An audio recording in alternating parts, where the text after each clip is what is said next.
Hello and welcome to this week's episode of Bright on Buddhism.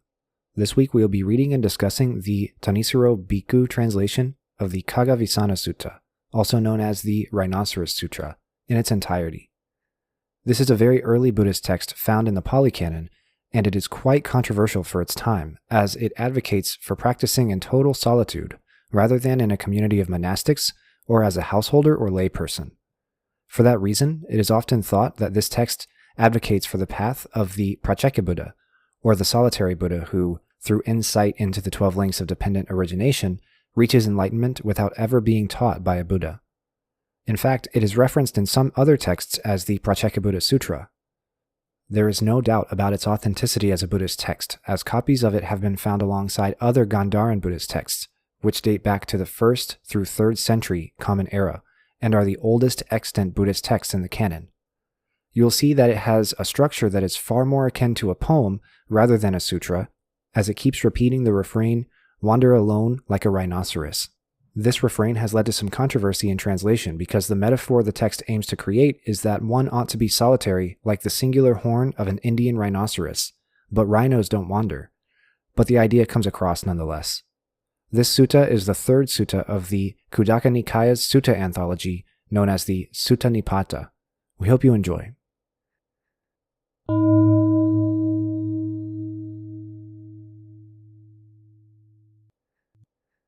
Renouncing violence for all living things, harming not even one of them. You would not wish for offspring, so how a companion? Wander alone like a rhinoceros. For a person by nature entangled, there are affections. On the heels of affection, this pain. Seeing the drawback born of affection, wander alone like a rhinoceros. One whose mind is enmeshed in sympathy for friends and companions neglects the goal. Seeing this danger in intimacy, wander alone like a rhinoceros. Entwined is concern for offspring and spouses. Like a bamboo sprout, unentangling, wander alone like a rhinoceros. As a deer in the wilds, unfettered, goes for forage wherever it wants, the observant person valuing freedom wanders alone like a rhinoceros. In the midst of companions, when staying at home, when going out wandering, you are prey to requests. Valuing the freedom that no one else covets, wander alone like a rhinoceros. There is sporting and love in the midst of companions, and abundant love for offspring. Feeling disgust at the prospect of parting from those who'd be dear, wander alone like a rhinoceros. Without resistance in all 4 directions, content with whatever you get, enduring troubles without panic, wander alone like a rhinoceros. They are hard to please, some of those gone forth, as well as those living the household life. Being unconcerned with the offspring of others, wander alone like a rhinoceros. Cutting off the householder's marks, like a kovalara tree that has shed its leaves, the enlightened one, cutting all household ties, wanders alone like a rhinoceros. If you gain an astute companion, a fellow traveler, right living, enlightened, overcoming all troubles, go with him, gratified and mindful. If you don't gain an astute companion, a fellow traveler, right living and wise, wander alone, like a king renouncing his kingdom, like the elephant in the Matanga wilds his herd. We praise companionship, yes. Those on a par or better should be chosen as friends. If they're not to be found, living faultlessly, wander alone like a rhinoceros. Seeing radiant bracelets of gold, well made by a smith, clinking, clashing, 2 on 1 arm, wander alone like a rhinoceros. Thinking, in the same way, if I were to live with another, there would be conversation or attachment. Seeing this future danger, wander alone like a rhinoceros. Because sensual pleasures, elegant, honeyed, and charming, bewitch the mind with their manifold forms. Seeing this drawback in sensual strings, wander alone like a rhinoceros.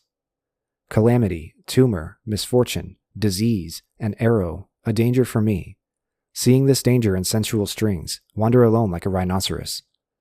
Cold and heat, hunger and thirst, wind and sun, horseflies and snakes. Enduring all these, without exception, wander alone like a rhinoceros. As a great white elephant with massive shoulders renouncing his herd lives in the wilds wherever he wants, wander alone like a rhinoceros. There's no way that one delighting in company can touch even momentary release. Heeding the words of the kinsman of the sun, wander alone like a rhinoceros. Transcending the contortion of views, the sure way attained, the path gained, realizing, unled by others, I have knowledge arisen, wander alone like a rhinoceros.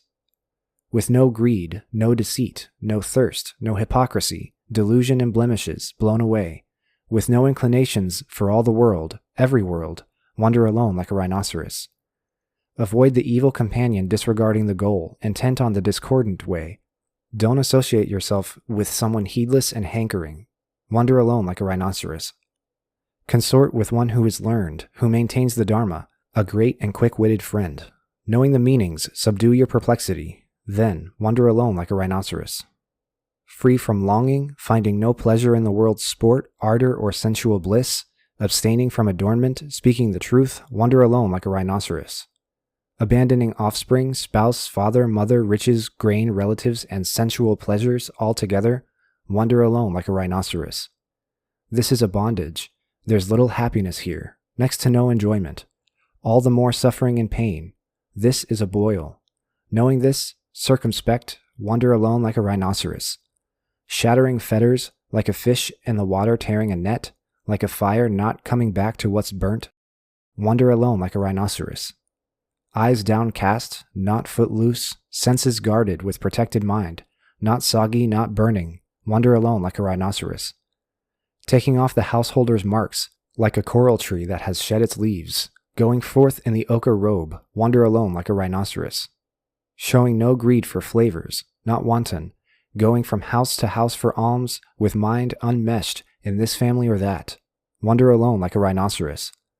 Abandoning barriers to awareness, expelling all defilements, all, non-dependent, cutting aversion, affection, wander alone like a rhinoceros. Turning your back on pleasure and pain, as earlier with sorrow and joy, attaining pure equanimity, tranquility, wander alone like a rhinoceros. With persistence aroused for the highest goal's attainment, with mind unsmeared, not lazy in action, firm in effort, with steadfastness and strength arisen, wander alone like a rhinoceros. Not neglecting seclusion, jhana, constantly living the Dharma in line with the Dharma, comprehending the danger and states of becoming, wander alone like a rhinoceros. Intent on the ending of craving and heedful, neither drooling nor dumb, but learned, mindful, having reckoned the Dharma certain and striving, wander alone like a rhinoceros. Unstartled, like a lion at sounds, unsnared, like the wind in a net, unsmeared, like a lotus in water, wander alone like a rhinoceros. Like a lion, forceful in fang, living as a conqueror, the king of beasts, resort to a solitary dwelling, wander alone like a rhinoceros. At the right time, consorting with the release through goodwill, compassion, empathetic joy, equanimity, unobstructed by all the world, any world, wander alone like a rhinoceros. Having let go of passion, aversion, delusion, having shattered the fetters, unfazed at the ending of life, wander alone like a rhinoceros. People follow and associate for a motive. Friends without a motive these days are rare. They're shrewd for their own ends and impure. Wander alone like a rhinoceros.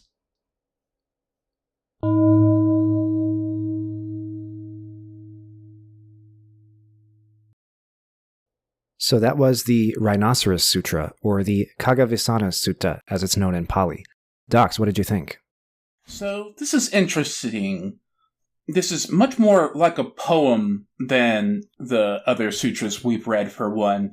I could easily see a bit of manipulation making these lines rhyme, and then this being a song or a poem.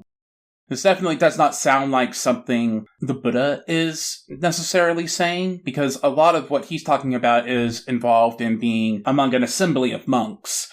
Whereas what's going on here is like straight up go be alone. So it is interesting just in trying to figure out where exactly this would fit in with the rest of what we've read. Because, like we mentioned this at the end of the Vajrasekhara Sutra, but the ending chapters of that were more like we talked about it being like a grimoire. This is more like a poem or a song. So, yeah, I suspect this is a controversial text in some ways. Yeah, so you're bringing up a lot of good points. First off, yes, it is very much like a poem, and this is one of those early polycanon texts that gets used as evidence to make the argument that the verse portions of these other Mahayana sutras that we're reading are older, right? Because structurally they look very similar to this, and then the prose parts of them look like they were added on top. So whenever we have, for example, in the Lotus Sutra, these places where somebody says, and then the Buddha, wishing to restate his meaning, spoke in verse saying, and then it goes into a verse, that's kind of very similar structurally and very similar in terms of just all the physical evidence to what we're looking at now. And so that's one of the ways that scholars have argued that these verse portions are older. This is one of the oldest extant Buddhist texts that I mentioned in the intro.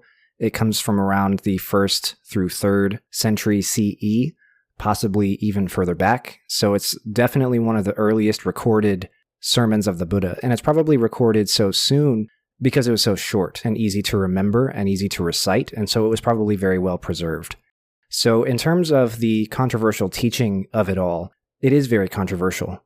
And there's a lot of things going on with regards to how it fits in with the rest of the teaching. So in order to answer that sort of question, I want to start by talking about Judeo-Christian understandings of doctrine and contradictory doctrines, and then move into how we understand doctrine in the study of Buddhism.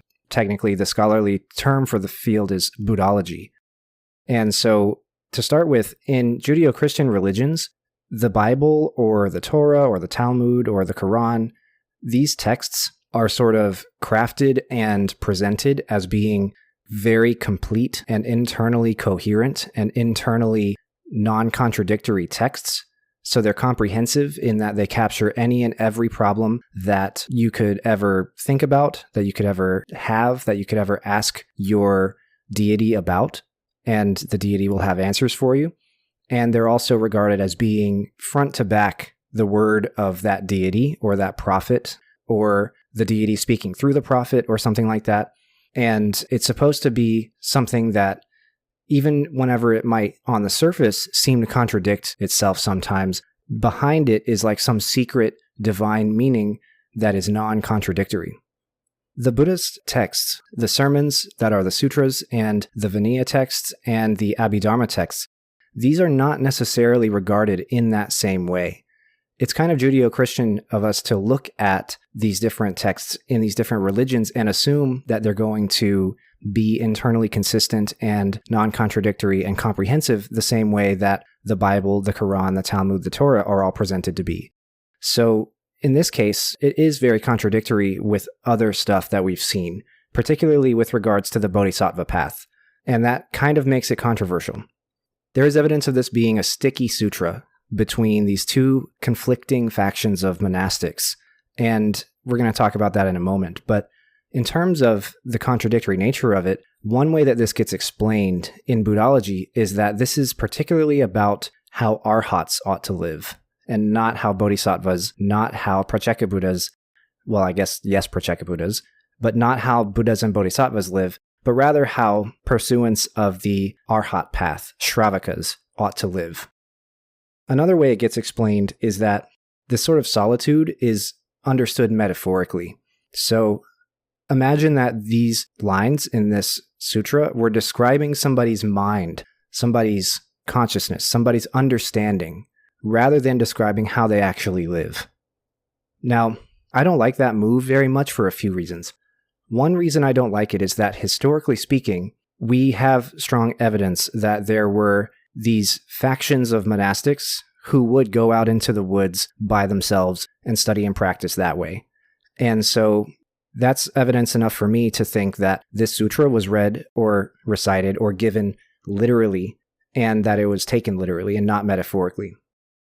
Another reason I don't like that move is that anytime something comes up in a religious text that we can't really understand or make sense with something else in another religious text, or something within the same religious text, it's a very quick and easy move for religious scholars to say, oh, you just read it metaphorically. And it's also a very easy move for people in the ecumenical structure, priests and monks and so on, to say, this part is literal, but this other part is metaphorical. That's just sort of the picking and choosing that goes on to sort of justify how people in a religion in a given time and place act according to their texts. And so I don't really like to say it's metaphorical, but that is one possible interpretation. And I think that it does work in the sense of understanding it as both. People are supposed to go off and live alone in some ways, but also their minds are meant to be solitary. They're supposed to be solitarily focused on the goal of enlightenment. And the Arhat path sort of emphasizes that part of the practice. Even if you don't live truly alone and in solitude while you practice the Arhat path, your mind is supposed to be singularly focused and not distracted, and it's not supposed to get caught in the pitfalls that this sutra lists off come about with relationships and with interactions with other people. So I think that that's how it sort of fits in the rest of the canon, right? I think that the Buddha was speaking to perhaps a specific group of these monastics who just wanted to go and live in solitude in the woods. And when he was speaking to these metropolitan monastics, these urban monastics who didn't do that, he said different stuff. And I think that in that regard, they're non-contradictory.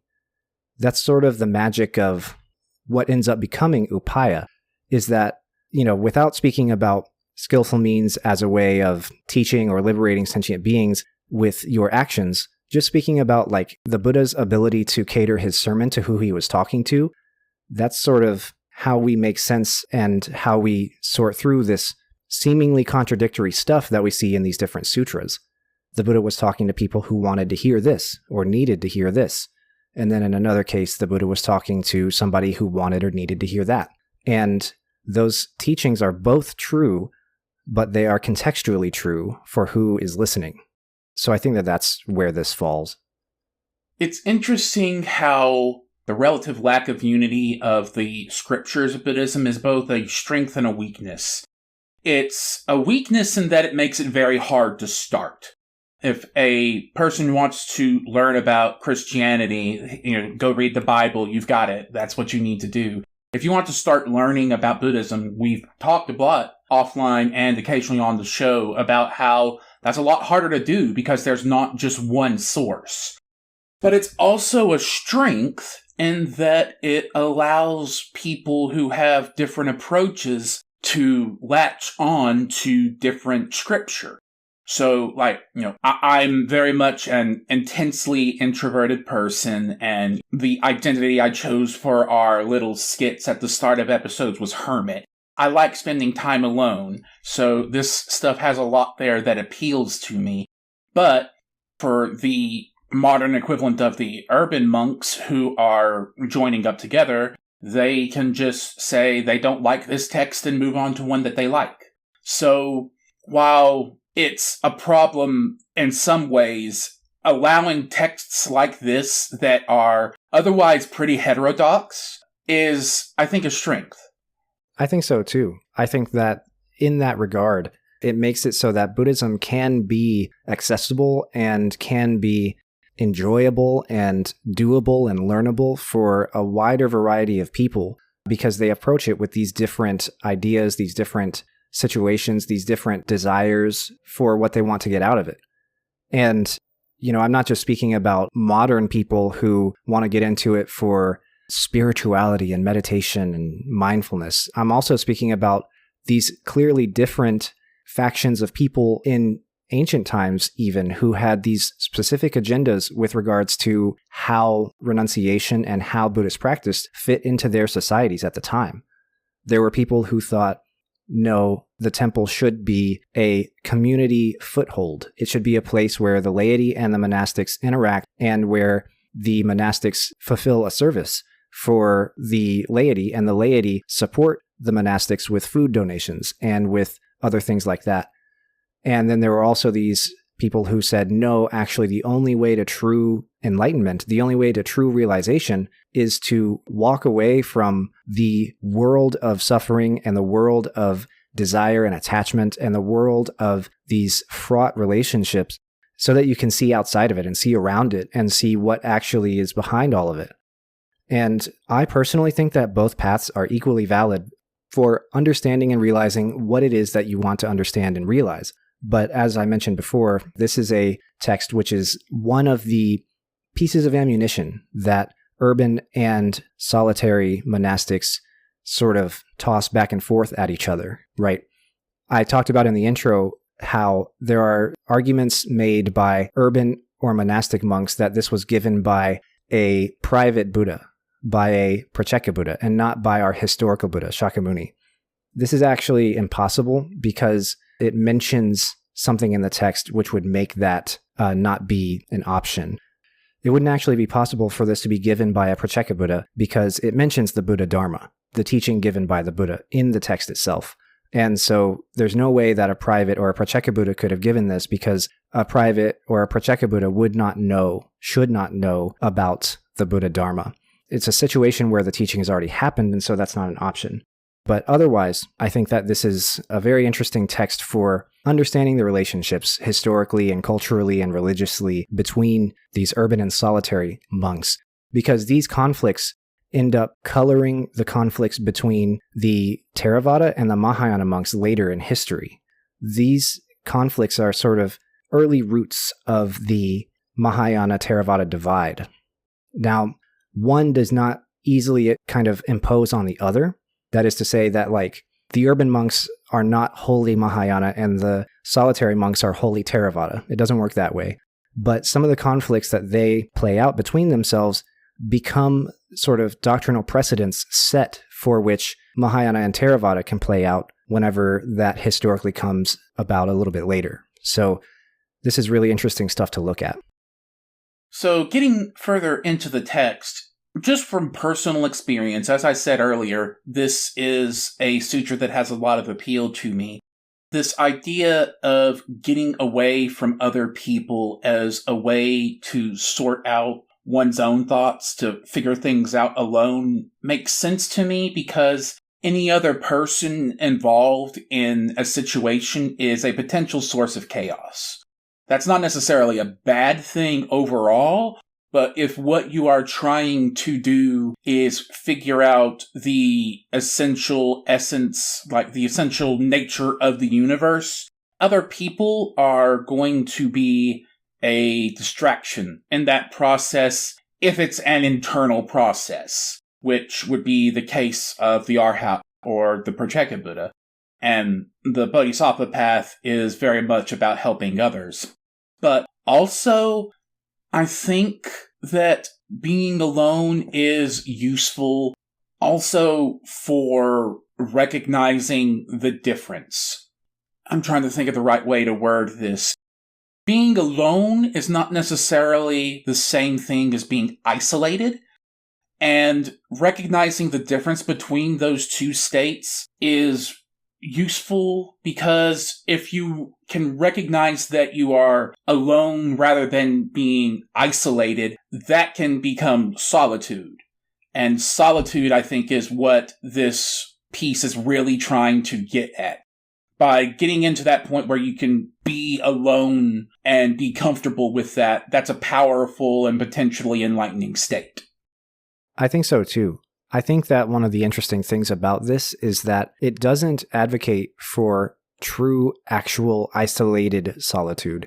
It advocates just for small groups of people to interact with who are on the path with you. And that plays into a very important part of the Pratyeka Buddha category, which we don't really talk about often enough because there's just not enough out there about it. But it's the fact that Pratyeka Buddhas are not prohibited from interacting with each other. They are prohibited as a category from interacting with a Buddha, because then they would no longer be able to be a Pratyeka Buddha, but they are not prohibited from sharing these small groups of people who have the same goals and the same values that they do. It's talking about cutting off these friendships and these affections and these family ties and all of these sort of seemingly superficial and chaotic and difficult relationships.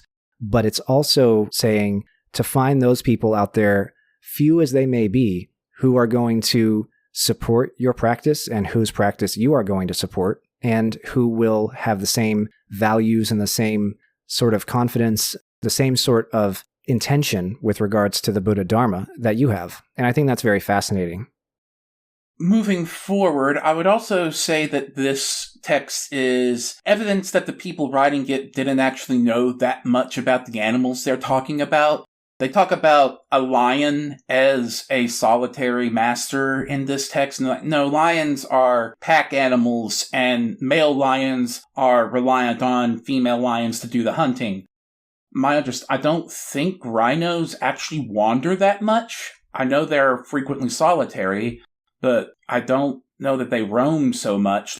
And it makes sense that a text this old would be inaccurate about how animals live, because how are you going at this time to safely observe and record a lion? You're either going to get eaten by lions or something similar, or you're not going to have the necessary materials to fully document what you're getting at. Like, it makes sense that the animal facts being referenced here are frequently inaccurate. Yeah, so the lion part that you're talking about is right. They are just completely wrong about how lions work. And there's no really real explanation for it historically, except for what you're saying, which is like, if you saw a lion, if you interacted with a lion, you usually didn't get to write about it. Now, in the case of the rhinoceros, this is a translation issue. So the title of the sutra could be the Rhinoceros Sutra, or it could be the Rhinoceros Horn Sutra. The Indian rhino, it's a rhino which only has one horn. So the metaphor of the title is to be solitary like the horn of a rhinoceros. And the part about these rhinos wandering, that's also just wrong. I guess they couldn't think of a better metaphor for a solitary animal, because when would they interact with a solitary animal? They couldn't tell the difference between wandering animals and animals that were just on the way somewhere or somewhere else.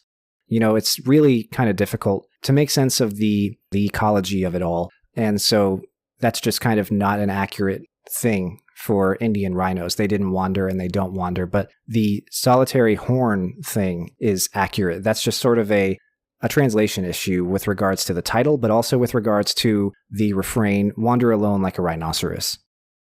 The imagery from an appearance standpoint makes sense, but when you actually look at animal behavior, I mean, they didn't know, did the best they could with what they knew. Let's see. Anything else I wanted to talk about here? So at one point in here, ochre robes are mentioned. Usually I hear about saffron robes. Upon just Googling a picture of what the color ochre looks like, I can see that being a matter of the arhats, or as the case may be, Pratyeka Buddhas, wearing different colored robes, or I could see that as being a translation issue, or I could see that as being different cultures having different boundaries for what colors are what. So what's going on there?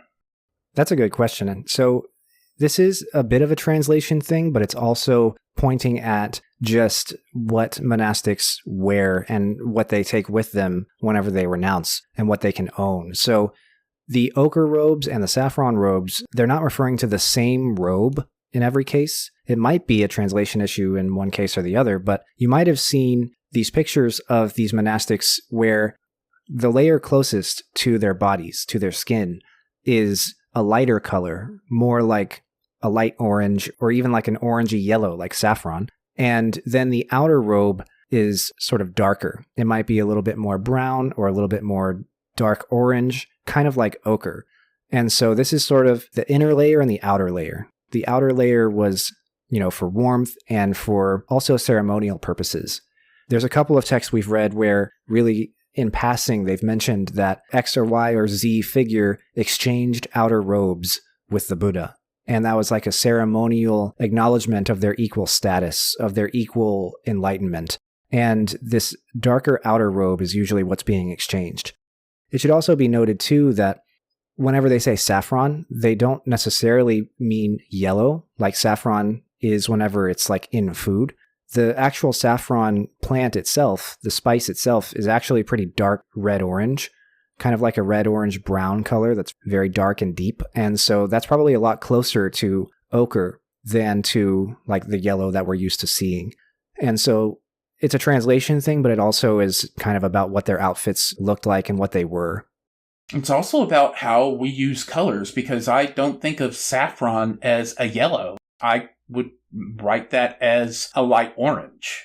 Yeah, exactly. It could be that too. It's difficult to communicate words for colors especially if people reading or people writing use the color differently, or if they haven't seen the color and known that that's a color with this particular name or something like that. I mean, there's all kinds of options for how this sort of stuff gets communicated, and it's important stuff. I mean, right now we're talking about the color of clothes, but this is sort of like a microcosm of these translation issues and these localization issues that come up whenever we're dealing with these sutras, because we're talking about entirely different times, entirely different cultures, entirely different societies and languages, entirely different clothing habits, entirely different names for colors, entirely different understandings of how color and clothing are related, right? Are we talking about the color of the dye when it's a dye, or are we talking about the color of the clothing whenever it has been dyed?